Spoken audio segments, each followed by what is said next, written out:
Today we're the Gila River Indian community, and traditionally we're recognized as the Akimar O'odham.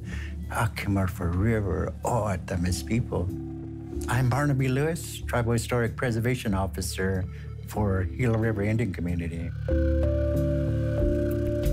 For centuries, the people, they've always relied on the water for various purposes, not just agriculture. Drinking and bathing, and we live by the river and utilize the waters of the river. The irrigation systems that came off of the Gila River that our ancestors dug by hand provide water for our gardens and farms that we had.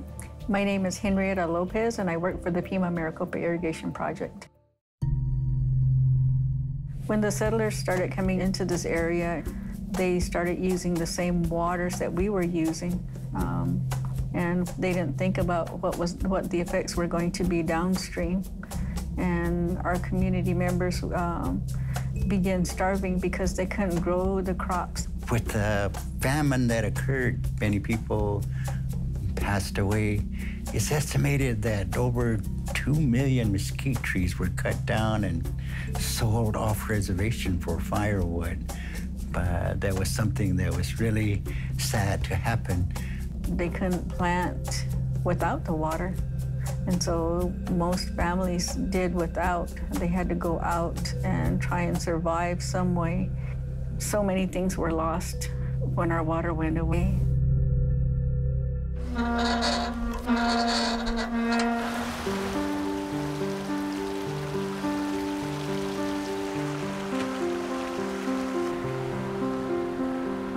Essentially, what you're seeing here is the return of our water, what we call in our O'odham language, our shudag. This is really something very powerful. You can smell this water. You can see it. When you close your eyes, you can hear it. My name is Stephen Rowe Lewis, and I'm the governor of the Gila River Indian community. This is a long time coming. We fought for many years to get this water back through our water settlement. This is my father, Rod Lewis, and he dedicated his whole life to fighting for our water and finally realizing the Arizona Water Settlement Act. So he was the first Native American to argue a Supreme Court case and also to win. We had a series of cases filed here in Arizona, and as the court cases advanced, the powers that be in Arizona realized that we were going to prevail.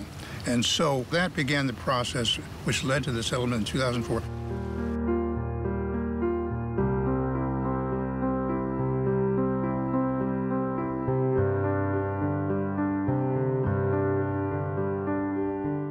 Proud of the accomplishments. I'm proud of the fact that, we are continuing to develop our water in very creative and unique ways. So we'll be able to get waters to all parts of the reservation that have requested the use of that water.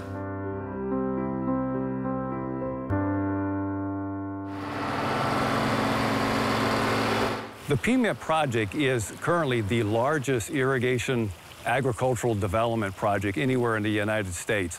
From one end of the community to the other, what we call our main stem or backbone system is approximately 80 miles in length. I'm David DeYoung. I'm the project director of the Pima Maricopa Irrigation Project on the Gila River Indian community. The water that's being delivered here is Central Arizona Project water that's diverted off the Colorado River about 250 miles upstream. That water is conveyed through a concrete-lined irrigation canal that conveys the water here to the community about 20 miles upstream.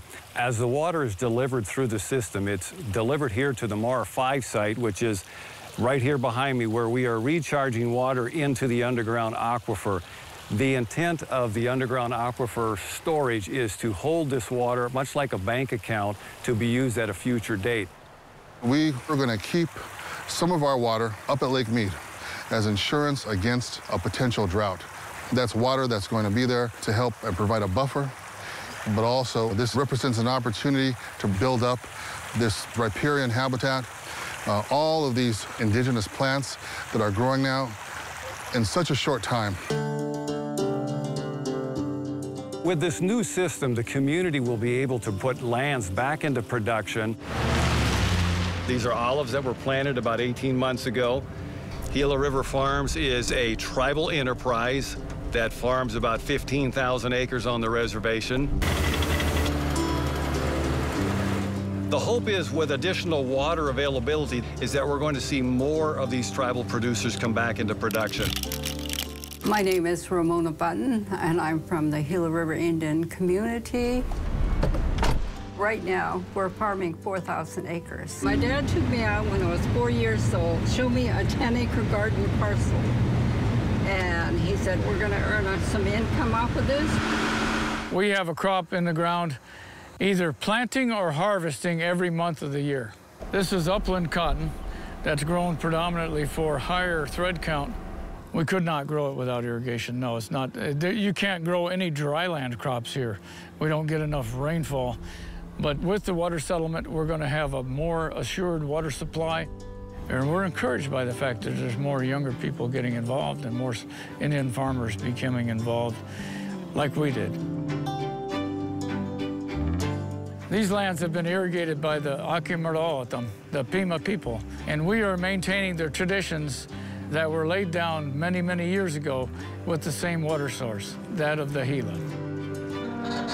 There's a lot of satisfaction in this project. It's not just a construction project. It's not just an irrigation project. It really is part of a nation-building effort to see the farmers reconnect with the land, to reconnect with their himdak or their cultural aspects of who they are as a people. This is something that ties us to our past, something that has always sustained us. We were once the breadbasket of this area. We were self-sufficient, we were strong. This is the first step in healing our people. This is an opportunity to really regain what was lost.